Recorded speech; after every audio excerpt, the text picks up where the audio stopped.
Everyone. I have the pleasure tonight of introducing an educator who continues to inspire me through his dedication to community, families, and public education. Because I'm a millennial, I'll be reading from my phone tonight. And so just bear with me as I read from my notes. The son of Cuban immigrants, Arthur Mola grew up in the Bronx and holds a master's degree with a focus on bilingual education and ESL. He began his career 22 years ago as a middle school and high school teacher in Oakland, California. In 2015, Mola joined the DC Public Schools community as principal of Bancroft Elementary School, a dual immersion school. In 4 years, Mola transformed Bancroft from a turnaround school to a 4-star school with one of the highest attendance rates in DC. In 2019, Mola became the principal of Francis L. Cardozo Education Campus, a 6th through 12th grade school in Northwest DC. Mola draws inspiration from Frederick Douglass's famous speech, The Race Problem, delivered at the Metropolitan A.M.E. Church in DC. Referring to the nation that has failed his people, Douglass challenged everyone with these words. I, for one, have gone through all this. I have had 50 years of it, and yet have not lost either heart or hope. Mola believes the students at Cardozo face mounting challenges all around them every day, and he hopes that he can lead by example with the same passion that Frederick Douglass led this country to never lose heart or hope. It is my absolute pleasure to present to you Principal Art Mola. Thank you so much. That was a very humbling introduction, and thank you. Really appreciate that. Good evening, everyone. I'm going to share my screen at this time because I'm going to deliver my EdTalk by way of a PowerPoint. So indulge me for a moment as I cue it up.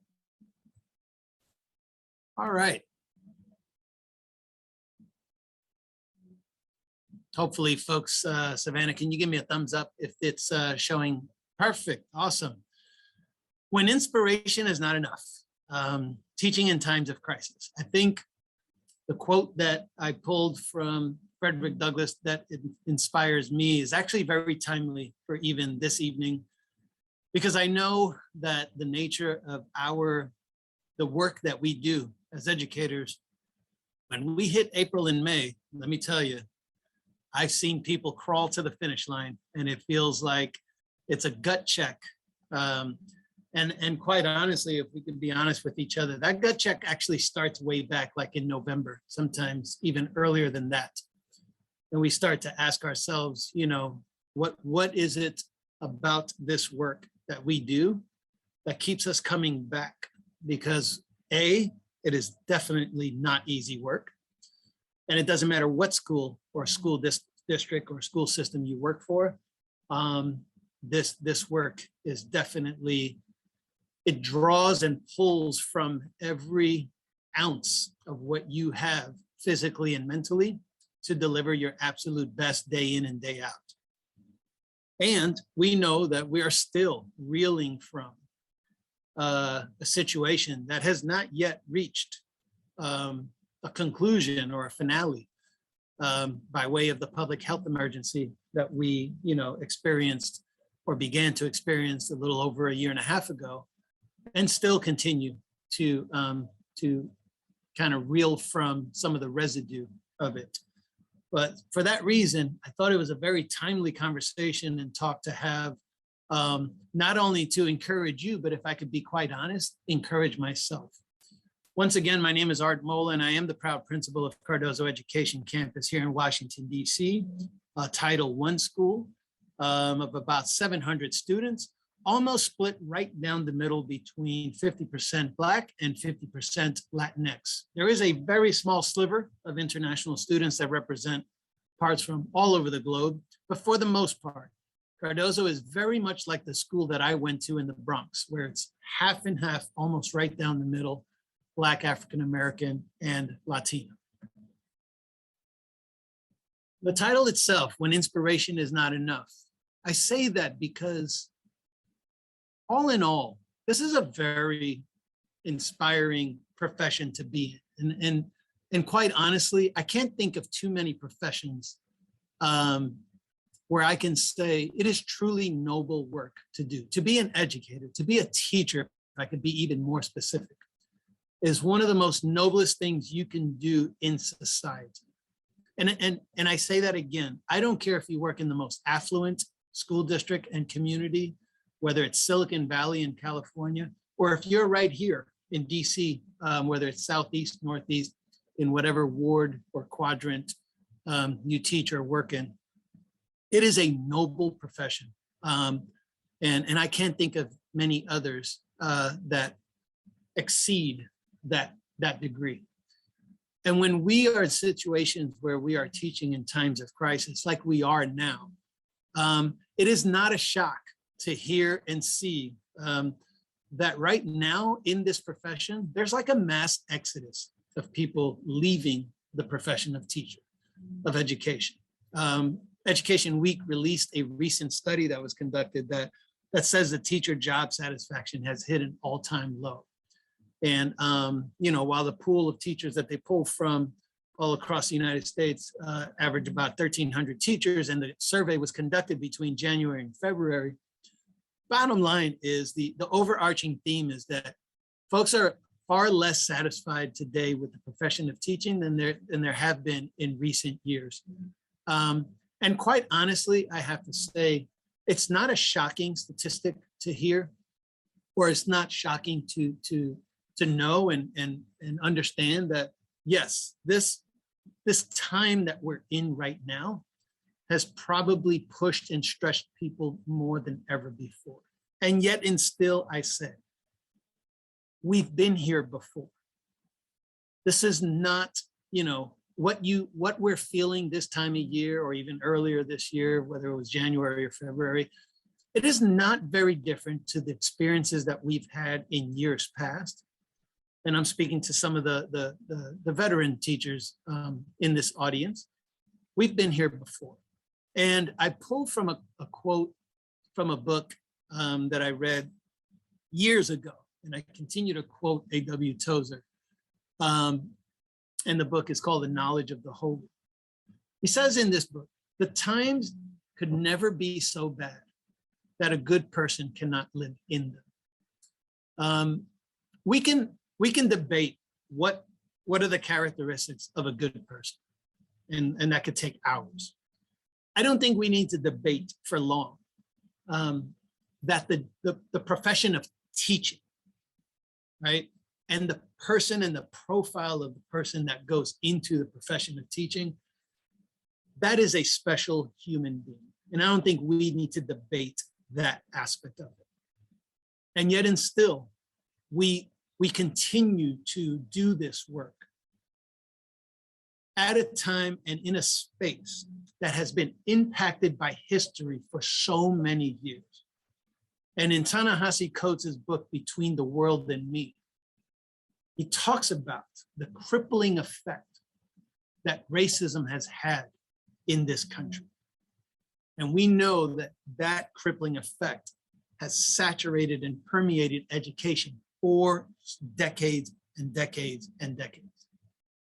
So for us to feel that today, the impact and the hit that the profession of teaching has taken on this year is somehow uniquely different or more in size or magnitude than in years past, I want to challenge us to not allow that mindset to somehow steer us into blaming everything on COVID, right? Because the challenges and the struggles of children of disenfranchised communities predates anything that we could have possibly have dealt with in this past year and a half. So all to say, folks, that we've been in this place before. This is familiar territory for many of us. And I think what begins to separate the person who can push through some of these challenging moments in a way that is, I want to say, inspiring, motivating, and encouraging, it is important that we as individuals have a very clear vision of ourselves and what it is that we want for ourselves. and how that vision aligns with this profession that we call education. To do that, we have to conduct a thorough self-analysis of ourselves and take inventory of what it is and what is it about us that wants to continue doing this work and do it at a level and at a degree that continues to promote and produce success for self and for those that we serve. And last but not least, recognize the importance that we need to communicate that to others. Teaching can be an incredibly lonely profession if we're not careful. So I push us to create that network of people that we rely on and share that vision of ourselves with them, so that when folks see you and work with you, they know that thing that makes you tick. If you ever want to dive into a very uplifting and rejuvenating experience, I welcome you to pick up this book by Julia Cameron called The Artist's Way. And it's a journey that I took some years ago to kind of rediscover who Art Mola was. And to then understand and realize that the person I am and always have been aligns beautifully to the work that I'm doing today. It's why I am still doing it and enjoying it as if it was my first day of work. Now, as we are all going through some very challenging moments, I also want to push each and every one of you to seek the solution to whatever the problem is that we are finding ourselves in during this era. When I say this era, I'm talking about all of the traumatic experiences that our students have gone through and their families and have arrived in our school building with when we reopened our doors. And I say that because oftentimes what creates that moment where we start to maybe question ourselves and second guess ourselves and begin to seek maybe something else to do while there's still time. Oftentimes we contribute to the problem rather than seeking the solution to that problem. And the human nature response to that is also to seek people, like-minded people who are having similar feelings, because then that validates what we're feeling. And it empowers me to even give more strength and power to that thing that is making the problem worse. So I encourage folks to get involved politically, whether it's looking through the policies that drives your district so that you can have an understanding of what it is that your district does. Engage in really exciting data-informed practices so that those practices can then inform your decisions as an educator. It's great to feel good as a teacher, but we also have to support it with the outcomes that our students are producing. And then last but not least, making sure that what we're doing to make that teaching experience productive and useful, that it's supported by sustainable practices. As I'm running out of time, I just want to use one very quick example. One of my mentors shared a story about a teacher who embarrassingly in front of this mentor, a student, came past and said, "Hey, Miss So-and-so or Mr. So-and-so, you still got me on those new Jordans, right?" And, embarrassingly, the reaction of that teacher was probably one that I can understand and relate to, right? That's not necessarily how I want to get my students to produce more. And yet, and still, we think of ways to motivate them and bribe them. But there are certain practices that are just not sustainable.